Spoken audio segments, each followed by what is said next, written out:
Baik, Bu. Bagaimana kabarnya? Baik. Alhamdulillah. Sebelum kita memulai pembelajaran kita hari ini, mari kita berdoa terlebih dahulu. Berdoa dimulai. Amin. Sekarang Ibu akan absen terlebih dahulu. Maria Maulida hadir. Nur Pradiva hadir. Syahruni Aulia hadir. Alhamdulillah semuanya hadir semua ya. Jadi pada pertemuan kita hari ini kita akan membahas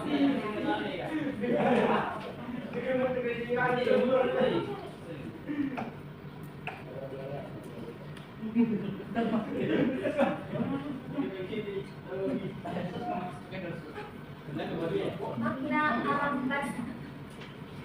Jadi tujuan kita untuk mempelajari materi hari ini yaitu untuk menjelaskan pengertian alam basa secara sederhana dan menyebutkan kehidupan di alam kubur sebagaimana bagian dari kehidupan kita setelah kematian. Dan yang ketiga itu tujuannya menumbuhkan kesadaran untuk berperilaku yang baik sebagai bekal kehidupan kita di alam akhirat nanti.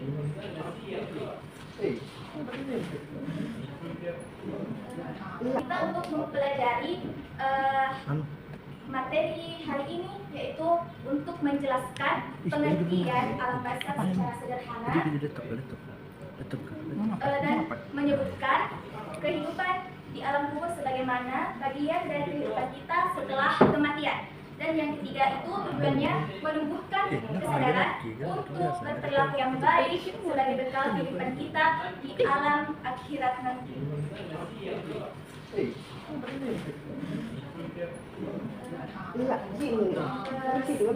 Sebelumnya Ibu mau bertanya terlebih dahulu.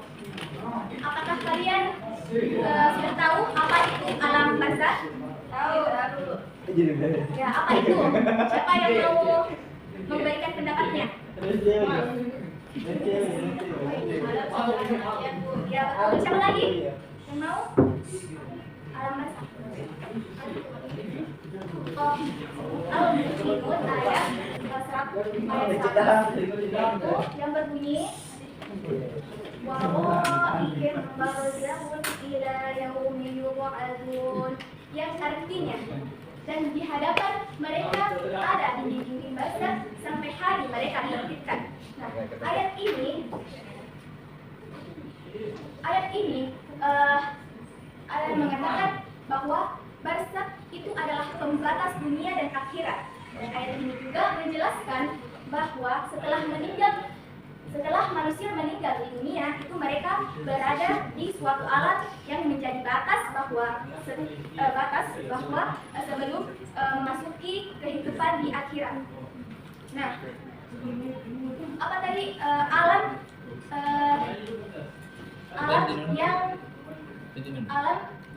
manusia, alam setelah manusia meninggal disebut alam apa? Alam barkah. Alam barzakh. Tempat manusia menunggu hari kebangkitan. Ayat ini juga mengatakan bahwa kehidupan manusia tidak langsung berhenti setelah kematian, melainkan ada fase perantara yaitu alam barzakh sebelum memasuki kehidupan akhirat. Bagaimana gambaran manusia setelah dia berada di alam barzakh? Dan manusia itu ada yang diberikan nikmat kubur, yang dikatakan nikmat kubur yang di mana nikmat kubur ini diberikan kepada orang-orang yang beriman dan beramal soleh. Nikmat kubur itu bentuknya diberikan dilapangkan dan diberikan cahaya menerangi kuburnya, merasakan ketenangan dan kedamaian, dan diperlihatkannya tempatnya kelak dia di surga. Sedangkan ketika manusia itu mendapatkan siksa kubur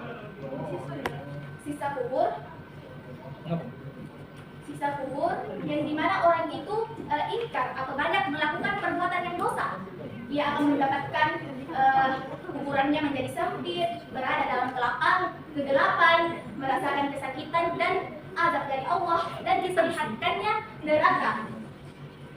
Jadi pada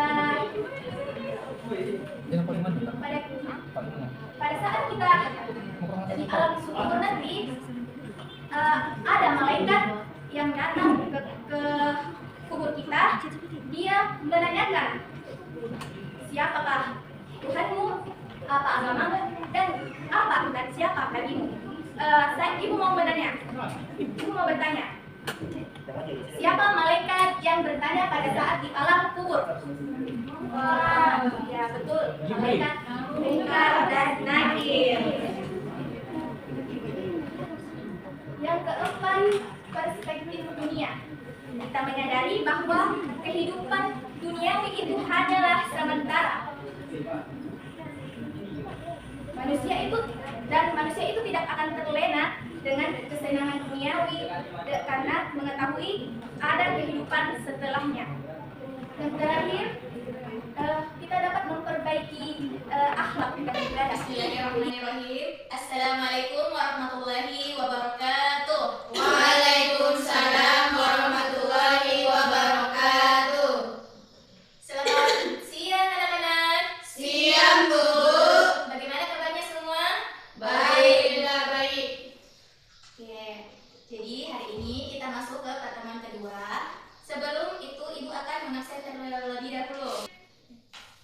Sri Wulan, hadir Bu. Nur Faida, Hadir, Bu. Syifa, Hadir, Bu. ya. Semuanya hadir semua ya. Ya, Bu.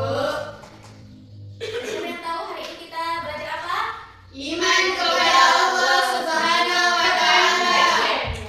Jadi sebelum kita mulai materi, Ibu mau bertanya terlebih dahulu, apa itu iman? Ada yang tahu? Tidak, Bu. Jadi iman itu adalah meyakini dalam hati, diucapkan dengan lisan, diamalkan dengan perbuatan. Lanjut. Ada yang bisa di atas? Saya, Bu. Ya, Nur Faida, dipersilakan. Anatomi iman. Yang pertama, meyakini di hati bahwa Allah benar-benar ada, Maha Esa, tanpa sekutu dengan sifat sempurna. Yang kedua, mengucapkan di lisan, keyakinan yang diikrarkan melalui kata-kata, membuktikan dengan amal, keyakinan yang terwujud nyata dalam perbuatan sehari-hari. Ya, jadi di sini ada 3 pilar keyakinan, yaitu kita meyakini dengan hati, dan diucapkan dengan lisan, dan dibuktikan dengan amal perbuatan. Kita lanjut. Siapa yang bisa membaca di atas? Saya, Bu. Ya, Syifa, dipersilakan.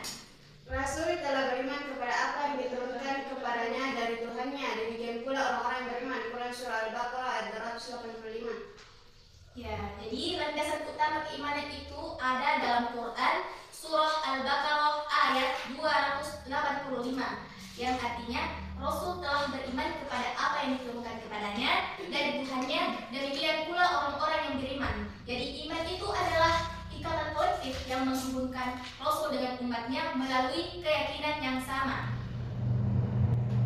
Jadi di sini ada skala penciptaan atau bukti kehadiran nyata Allah.